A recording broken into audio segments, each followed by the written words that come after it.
You're listening to a Frequency Podcast Network production.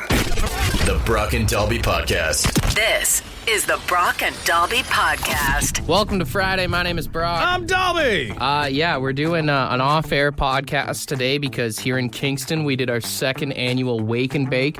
Want to say thank you to everyone who came out this morning. Holy smokes, we raised over $2,300. It's still counting right now for the food bank. Yeah, and we should clarify when we say it's our second annual Wake and Bake, if you're not in or from Kingston, it's having pizza for breakfast. It's not the other thing. Yeah. We teamed up with a local pizza shop, one of the best pizza shops ever, Gino's Paisanos on Division here in Kingston, and basically they let us come in at, God, I was there. We were there 5:30 this morning. Mm-hmm. They had the ovens going, ready to go. They were selling breakfast pizzas all morning. The Brock pizza, the Shout Dalby. out to Carl and Jordan. They were there like right at 6 a.m. when the doors opened. We had so many people coming through. It was amazing to see all of you beautiful, sexy people. If you're not in Kingston, you're one of our listeners up north, North Bay, Sudbury, or Timmins. Yeah. We apologize for running best of shows today, but that's why we're doing this.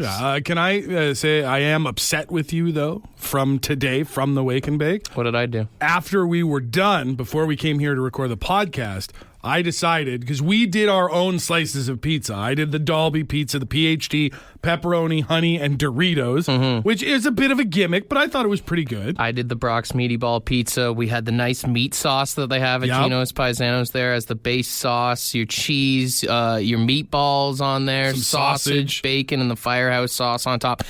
And I did sell more slices. Significantly more slices. Don't want to brag. As we were walking out, I was like, they asked if we wanted any pies to go, and I was like, you know what? Give me a slice of the Brock pizza. I haven't tried it. I need to see what the fuss was about. I need to try and figure out why you sold 3 full pizzas more than me. I noticed that you ate the slice on the drive back here. I am upset with you because it's so fucking good. It's pretty damn good, right? It's pretty damn good. If you are like the kind of person who makes pizza at home, you should make the Brock's Meaty Ball Pizza. It's really good. I will say, if you are listening like right now this weekend at the Kingston Frontenacs games, they are selling the Brock and Dalby slices still with support going to the food bank. But don't get a Dalby. Go get them. It's really fucking good. I'm officially 1-0-1 because last year we tied. So. Well, and we tied out of sympathy last year because people, we made a bet last year to drink hot sauce. Yeah. And people figured out that if it ended in a tie, we'd both have to do it. And one thing I've learned from doing this show with you over the last, 4 years now, is people love it when we suffer. Man, one thing I will say is, and I always forget her name. There's the girl that works at Gino's. Did you see her neck? No. She burnt her neck the other day. I was in there. What? She was pulling out a pizza tray. You didn't see the big burn? I didn't know. It looks like it looks like someone tried to slice her throat. Oh my God. She was pulling out a pizza tray and it fell into her throat and she burned her entire neck. God, man, that's people who work in kitchens are tough as hell. That's crazy. I got so many burns from pizza ovens alone. When I worked in kitchens, you always forget it's behind you and you go to lean. Right. See, the only kitchen job I ever had was when I was in high school. I worked at the local KFC in Hay River. Mm-hmm. And obviously you can get fucked up by a deep fryer, but I barely used, I was on till, I did a lot of cleaning. I never had to use, the big chicken fryers. They didn't trust you. I no, it was more work than I wanted to do, because if you used the fryers, you had to clean them. I'll say this, when I worked at Harvey's, everyone that worked in the kitchen said that everybody worked in the front couldn't be trusted in the kitchen. That's probably fair. That's what we said. Also, want to say thank you to you. I think we've talked about this on the podcast before, but for my birthday this year, Brock gifted me a pair of tickets to go see 2 of the worst hockey teams that have ever existed. I know, I was watching that game last night, and I was like, man, that sucks to be there. I am a Detroit Red Wings fan, as again we've clarified, and giving me tickets to a Red Wings game is an amazing gift. And I do honestly, from the bottom of my heart, just wish it was a better game. Thank you for that. Going to Ottawa or going to Toronto, really. I've done the trip to Detroit once. It's fun, but it's far. So those two are much more reasonable options. Have a higher risk of dying going to Detroit.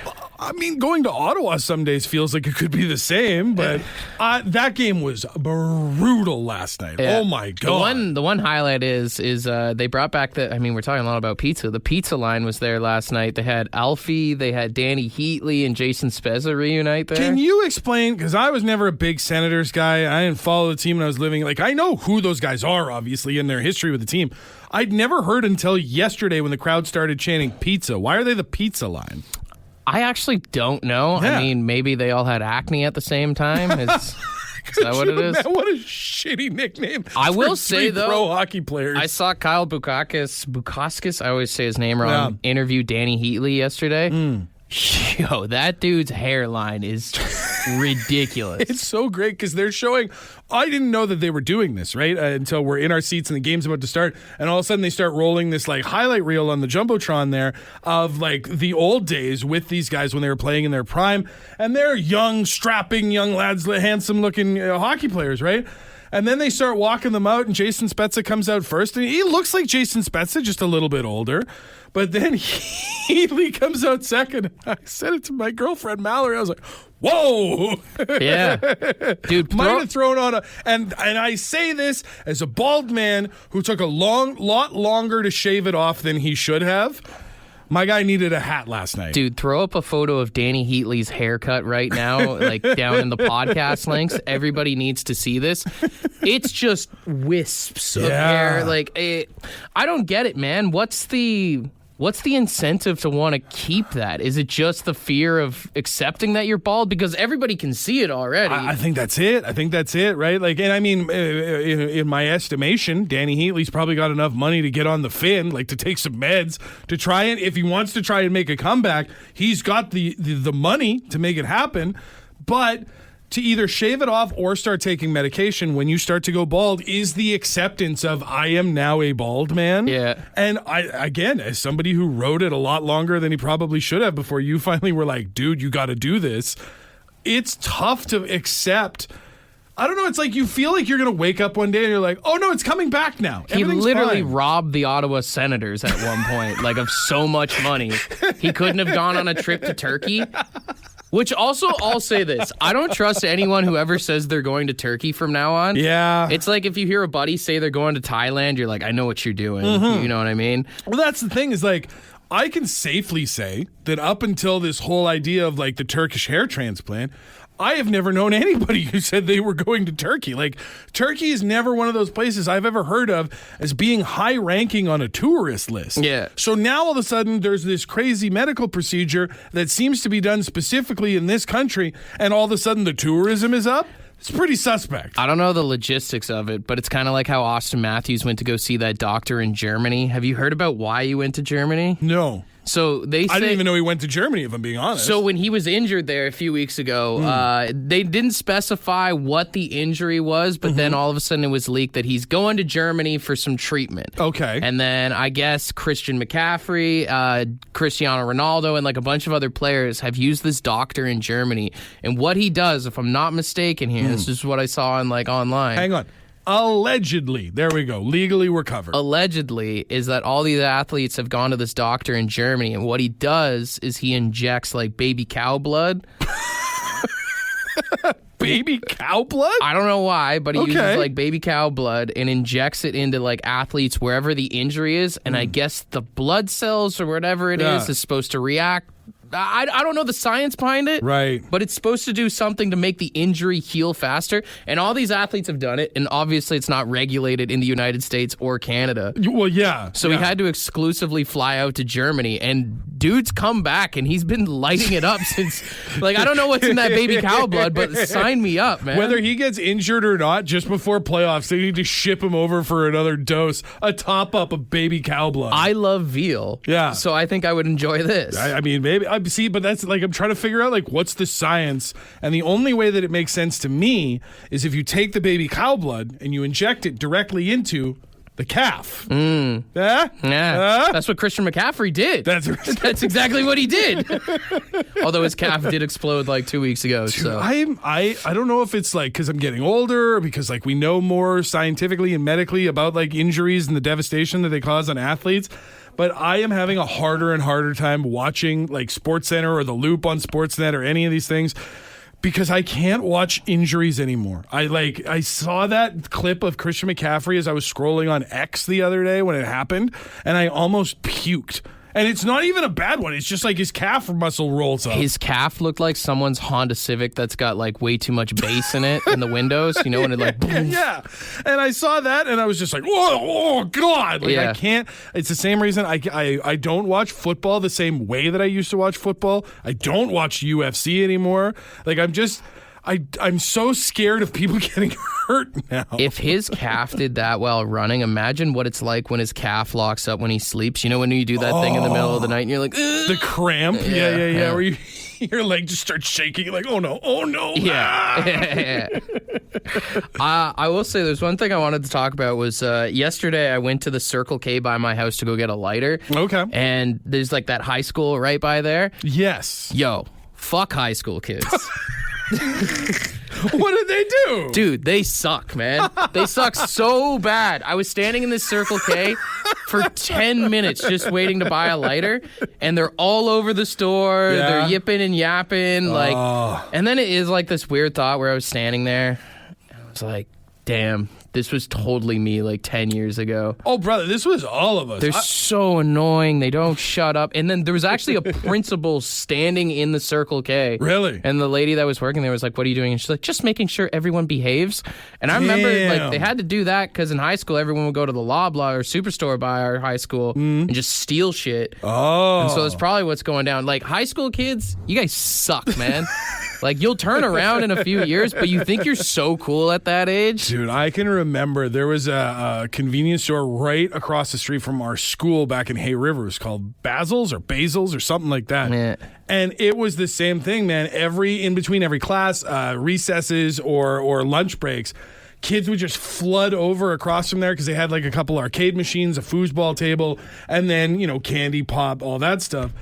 And I can remember being one of those shithead kids in that store, just like in there goofing around, yelling, pushing, shoving, fooling around. And like, yeah, there were definitely people who were stealing from that store every single day. And I look back at it now and I was like, we thought we were so fucking cool in those moments. You also thought you looked so old too. That's the one thing, man, is because I live by this high school. I see all these kids and they look like they're 12. And I know that's the generic age to just call anyone that's younger than you. Right. But when you're growing up and you'd watch these movies about people in high school, you didn't realize they were all like 30 years old. Like, yeah. Man, every kid in high school looks like a child right now. Yeah, what was that movie, The Breakfast Club, where they have to do like the library detention or whatever after school, and they're all standing around? Every one of those people was like 25 to 30 years old. And now you see kids, like when we were setting up for the Wake and Bake about a week ago at Gino's, they get a rush of high school kids in there around 11 o'clock. And I was just like, what are all these babies doing here? All these children wearing socks and sandals. What is happening? Bro, the socks and sandals kills me, especially because the high school by there is the Catholic school. And they got, I went to a Catholic high school. Everyone looks like a dork in their uniform. You cannot look cool in a uniform. Fresh Prince of Bel-Air made us think you could try and change it, but no, uniform's a uniform's a uniform. Did you have to wear a uniform in high school? I never went to a school with a uniform. I was lucky to avoid that. You used to try and do like little things because you had to get the shirt and the pants, and they had to be from like, what was it, like McCarthy's or whatever. Like it was the company that made all the distributor. Yeah, and you had to have the specific ones, and so like everyone would try and like slide past with like Dickies pants or whatever it was, and they'd always give you shit. And then the girls would try and wear like the Lululemons or whatever. Oh, okay. Try and sneak past, and then you had to wear the dress shoes, and you just felt like a fucking dork at all times. I get that. And yeah, like when you see like school kids and they're in their uniform, like it is kind of weird. Like it's this uniform cut and paste kind of look. But I'll say this, as somebody who to this day still doesn't have a great sense of style, I dressed like shit back in high school, and a uniform might have saved me from some bullying. True. Like I'm walking around in sweatpants and like off-brand t-shirts and shit, and everybody's like, look at the fucking poor kid over here. if I'd have had a uniform, that's one less thing. They would have found other things, but that's one less thing they could have roasted me for. I mean, when everybody looks the same, then they cut deeper, bro. That's the only problem. I'll tell you that. Yeah, I'll tell you that from my own experience. I guess making fun of my haircut and shitty pants is probably the best I could have got away with. If we all dress the same, I'm going to get more personal with it, right? We're going to find deeper cuts. Yeah. The worst, though, would be like you get like one stain on your uniform, and they were so fucking expensive that my mom wouldn't buy anyone. So it was like when I did auto, it was like I got oil on my one long sleeve, and then for the next 3 years, that shirt was You've got oil on it. Yeah. Wait, you still had to wear the, like, even in like shop classes? Like, they wouldn't give you like some coveralls or something? They'd give us stuff, but like if you got anything on it, it sucked, man. And then the thing was, it was like either once a month or every other month we would have like a civvies day where you either bring in like canned food or like cash, and it would go towards some charity. Okay. And then you got to wear your regular clothes, but you had to pay to do it. You had to buy your freedom. Yo, the worst would be walking to school, get a little baked before you go in. Yeah. And then all of a sudden you see everyone walking in, and then you'd be like, fuck, no. You're in your uniform. No. Oh. No. And I'm guessing like they were far enough apart that if you missed it, you weren't getting another one next week. Like No. It was once a month. Yeah. It was once a month. You got to wear your own clothes, and people would flex so hard on that. Oh, my God. My memory has always been so bad. I would have been one of those kids, even without the walk and bake. I would have been like, was everybody in their street clothes today? Yeah, and it's funny because this was in the era when like Crooks and Castles was cool at the time. Oh, okay, sure. Versus if you had like everyone that I hang out with in high school, if we were wearing the clothes that we wore in high school now, we would look like sketch bags. Real hard to apply for a job. Yeah. It's just weird how all those like brands changed. It was like Crooks and Castle, LRG, like all these kind of like skate companies or whatever. Right, yeah. And now it's the kind of thing that if you see someone wearing one of those, you're like, lock the door. Yeah. Well, I mean, at least you weren't wearing Looney Tunes t-shirts like our generation did. Dude, but that was hot, and that's coming back, man. It is coming back, which is weird. But there was a good gap between like when I was wearing like a Taz t-shirt in grade 11 versus if I'm in my mid-20s and I'm still wearing it.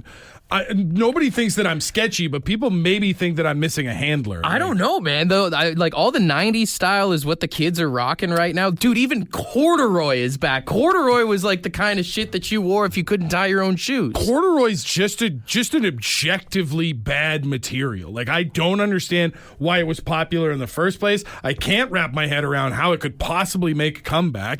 Corduroys suck. In every direction. There's nothing good about it. I think it's like a stimulation thing. You rub your fingers through the groove. That's what it is. In ADHD 2024, everybody's like, ooh, these are fidget pants. Yeah, they're fidget spinner pants is what they are. That's exactly it, dude. Dude, you can get fidget everything. Like the fidget spinner unlocked the for fidget everything. My kids just had, about 2 weeks ago, book fair, Scholastic Book Fair at their school. Oh, sick. And so it was like one of those things where like the kids can go in with money, or you can just come with parents after school on one of the days and do your shopping then. So That's I was like, not as fun. You got to have the money, and then you just spend it all on like erasers and pencils. I was like, listen, I'm not going to tell you guys what to buy. Like, here's your budget, but I'll come in because I want to pay with debit. I don't trust my kids with money. They'll lose it. But anyway, like walked in, and it's fidget pens, fidget erasers, fidget clickers, fidget spinners, fidget rings. This is a whole ass economy unto itself now.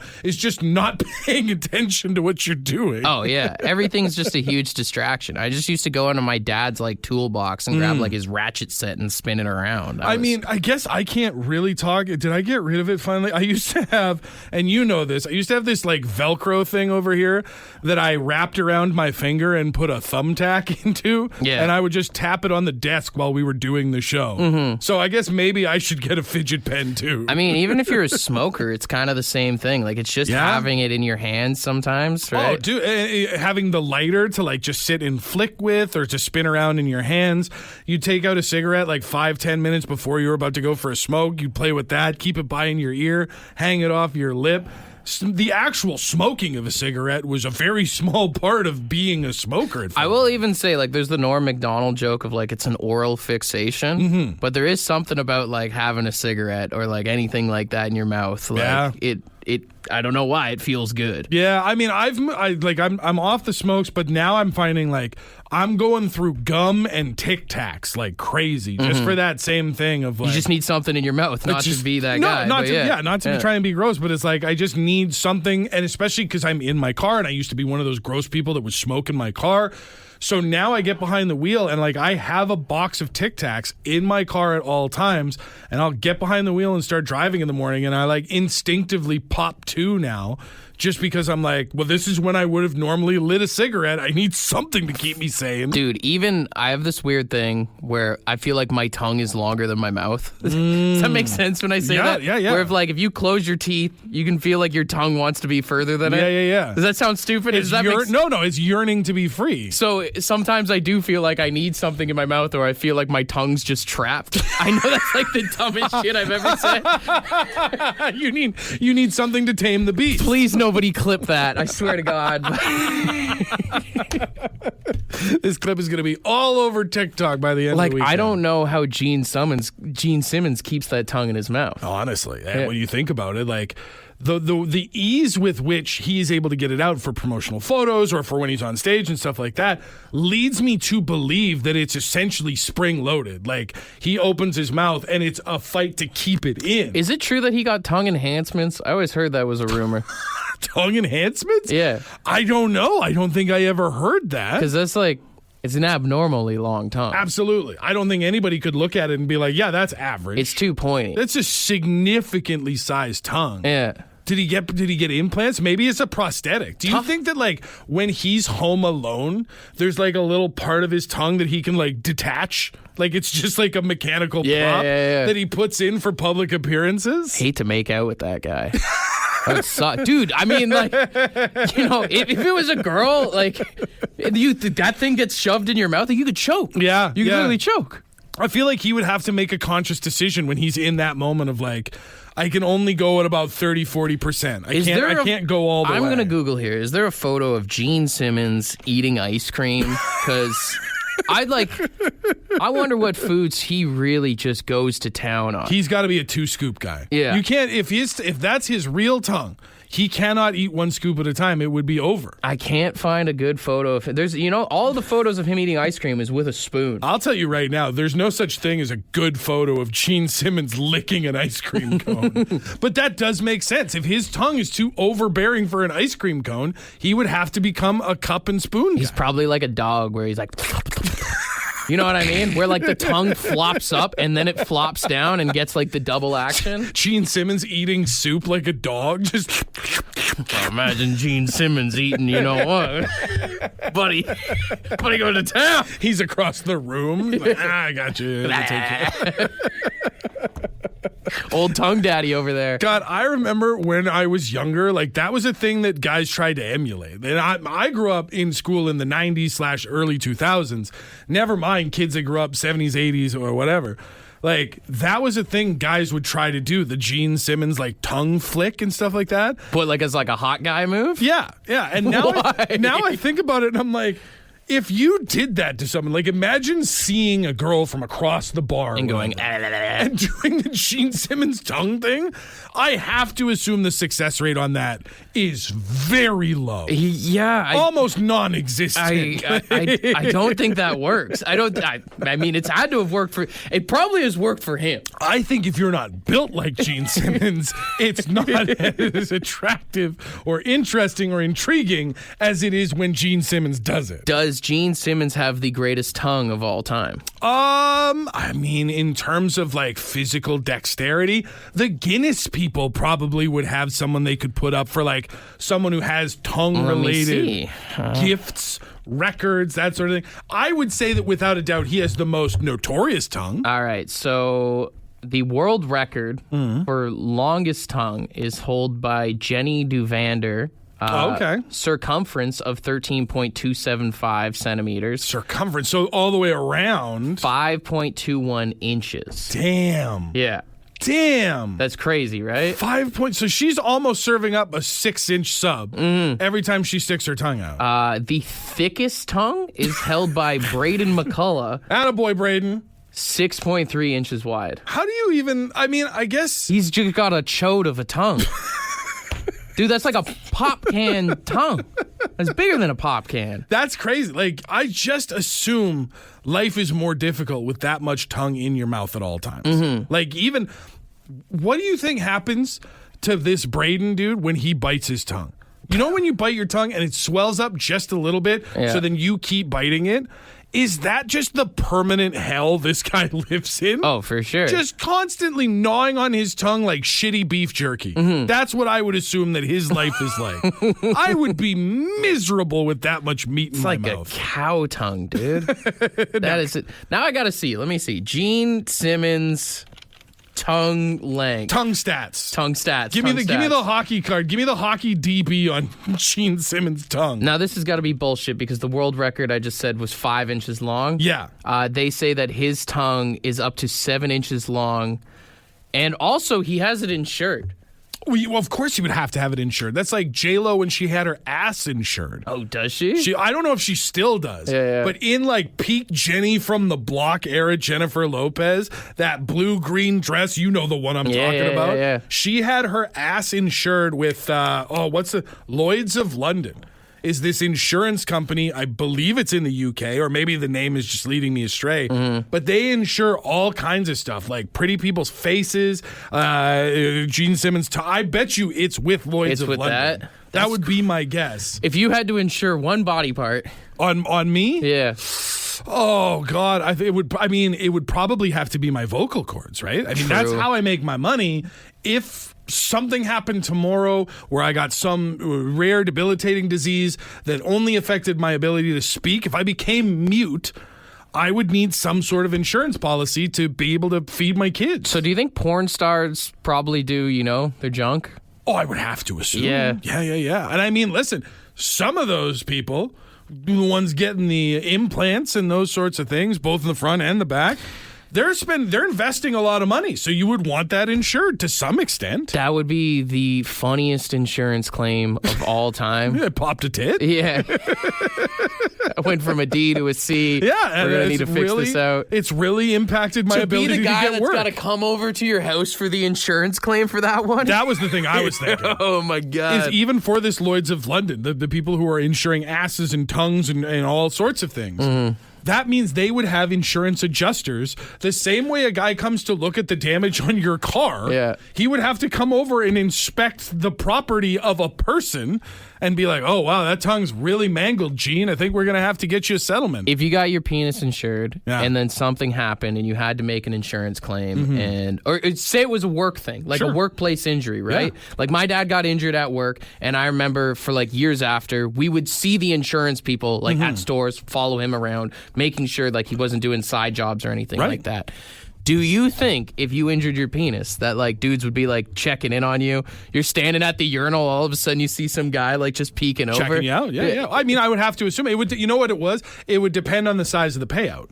If you got a sizable payout, like pardon the pun, a girthy amount of money, the larger the dick, the bigger the payout. I would have to assume, right? Or at least the more notorious, right? The more well known, the more money making your penis would be, the more insured it would have to be.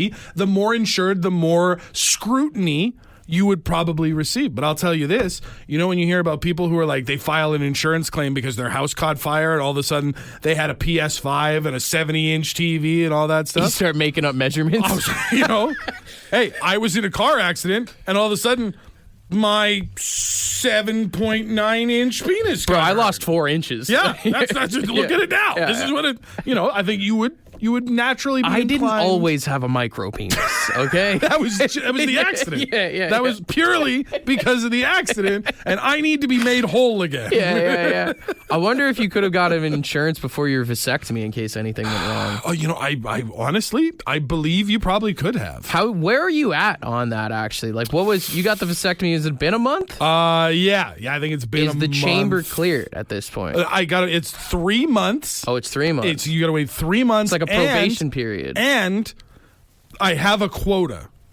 And I would like to not have to get into any more details, but like a release quota. Yeah, exactly. I have to get to a certain point of use before I can go and get tested to see if I still have any. What's the number? Mobility. What? What's the number?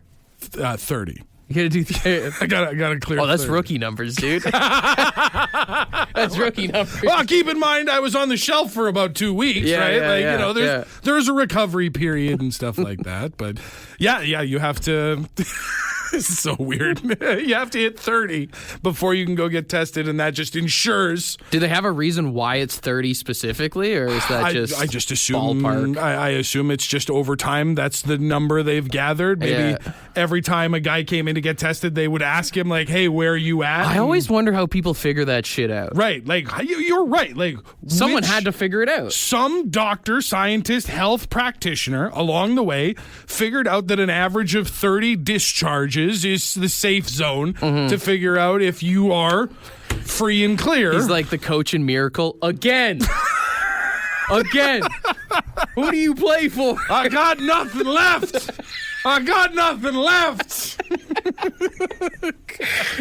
But I always wonder, like, two-a-days. who figures out this kind of stuff? Because even, I don't know, you go back in history, right? Yeah. Like, were people scientists or were they just nutbags? You know, like, it took someone to open up a body and discover all our body parts, our intestines, our kidney, our liver, our heart, whatever it is. To figure out not only that they're all in there, but then eventually what they all do. If you went back in time, that was probably the scariest dude to be around. Oh, absolutely. Yeah. I mean, listen, you think about it. Someone drank milk for the first time. Oh, yeah. Up until someone drank milk, no one had ever thought to latch on to the bottom of a cow and see what was in there. Imagine how choked you'd be if you came into my house and I was like, yo, have a glass of this. And you're like, what is it? I'm like, just try it. Just try it. And you're like, that's delicious. And I'm like, yeah, I was yanking on the cow's nipples there. You know them dangly bits of the cow? I pulled one and that came out. What do you think? I was doing some personal discharge, and then I looked over out at the farm, and I was like, I really wonder. You know, this always calms me down. The cow's been ornery lately. Maybe if I pull down there on them. Yeah. And then even like the names that they give for shit, right? Like all our body parts were named by one person at one point. Yeah. Heart, intestine, lungs, kidney, all that stuff. Someone was in there poking around, looked at it and went, oh, yeah, this kind of looks like that bean. Yeah, basically. We'll call it a kidney. Dude, the guy who discovered the kidney had to have been eating beans at the same time. That's you got to assume. No fucking way. Get out of here. Guy, do you know, same thing that grows out back? I found one inside Tim. I found two. Turns out he only needs one. He's fine. Yeah. He's doing great. And then the first person to figure it out, well, I can take one of his. I can put it in this guy over here. Dude, they were just doing like witch experiments at that point, man. Like, that's the thing, is nowadays you can walk into a hospital or a medical facility and you can trust generally that the people who are there are educated, well-knowing, skilled technicians at what they do. But to get where they got so that they could run, somebody else had to walk by just carving people up. I don't know if what you said is true, because You I know a trust lot of doctors? people on Facebook who claim to be doctors over the past few years. So maybe it's not as hard as you're making it out to be, dude. I was very clear when I said medical practicing facilities and not just your fucking great aunt on Facebook who swears to God if you pee in vinegar and then drink it, it cures cancer. That's like, did you ever hear that story? I feel like it was right before the pandemic. There was a kid in Florida who was maybe about 16 who started his own practice and was seeing people and doing examinations, and then it turned out it was some kid in high school. That's crazy. Did you ever see that? I did not. Was he like online, like taking like virtual appointments? No. Like, in person. I don't know how he got an office. Jesus But he had a Christ. legit office. Imagine walking out of there, you're telling people like, oh, how was your doctor's appointment? Oh, my doctor, he's great. He's really great. Really short, though. His name Really was small. Love Robinson. Get the fuck out of here. Yeah. Let me. We'll throw up a photo of this kid. Love Look Robinson. at that photo. Come on. Dude, if you went in for a checkup and this was the kid, I'd be like, absolutely not. Not a chance. His balls haven't even dropped yet. This kid's just seeing patients. That's bonkers. Love, he's now 25 years old. Oh, good. And he's heading back to prison? What did he do now? He got out of prison? Okay, hold up a second here. Yeah, do some research. Serial grifter who gained national infamy as a teenager when he impersonated a doctor to defraud a patient is heading back to prison after pleading guilty to stealing more than $10,000 from his employer. Holy shit. So he went to jail for the doctor thing, got out, got a job, and then was like, I'm kind of bored. Maybe I'll rob them. So he first came to national attention in 2016 as so he's 18 years old when he was arrested after opening the New Birth, New Life Medical Center, identifying himself as Dr. Love. New Birth, New Life with Dr. Love. $30,000 from a patient in her 80s and an additional $20,000 from a doctor. Holy shit. So he scammed a doctor. He was arrested after he examined and prescribed treatment to an undercover cop who was impersonating a patient. He got out that same year on bail. Okay. Got arrested after he tried to buy a Jaguar with a stolen... Yo, this kid, there should be a movie on this kid. Fuck. He pled guilty to both cases, was released from jail in 2019. Okay. And then I guess as of this year, all it says is that he stole $10,000 from his employer. Back at it again. It doesn't say the company or anything, but yo, this kid is an entrepreneur. Netflix, where's my Dr. Love documentary? Seriously. I need to know more about Dr. Love. Dude, paging Dr. Love, man. How do you get the balls at 18 to be like, yeah, I'm just going to pretend to be a doctor? I can't even imagine, dude. You really have to have some confidence, some speaking skills. Like, you have to be very charismatic as an 18-year-old to convince someone that you are a practicing But also, physician. doesn't it take like 10 years to be a doctor? Like, no one went into that office. We were just talking about how young teenagers look. No one went into that office and was like, here. You know what it is? Doogie Howser fucked everybody up. Made you think, maybe he looks young. Maybe it's a Doogie Howser situation. I don't trust anyone who's the same age as me at the doctor's office. No. No, I want them to be a little... That's like a therapist. I don't want a therapist that's relatively... Like, what fucking life experience do you have, you know? Yeah, but at the same time, if you get a therapist that's too old, like, you've heard too many things. You're jaded. I want someone who's been through the shit. I don't want some millennial Gen Z bastard that's like... life is hard. I want some dude who's like, suck it up, pussy. Dude, if you walk into your therapist's office and they start whining about life being hard, it doesn't matter how old they are. You're in the wrong fucking... You've gone to see Dr. Love, all right? Find a new therapist. The craziest part is every therapist probably has a therapist, but is there like a final boss of therapists where like... You know what I mean? It's just some dude's old Irish Catholic dad telling you, shut the fuck up. Yeah. That's the end boss. That's the therapist's therapist. It's just some old ex-cop who's like, get back in my fucking day. It's the coach from Miracle. Again! And then he just sends you back to the office. Who do you play for?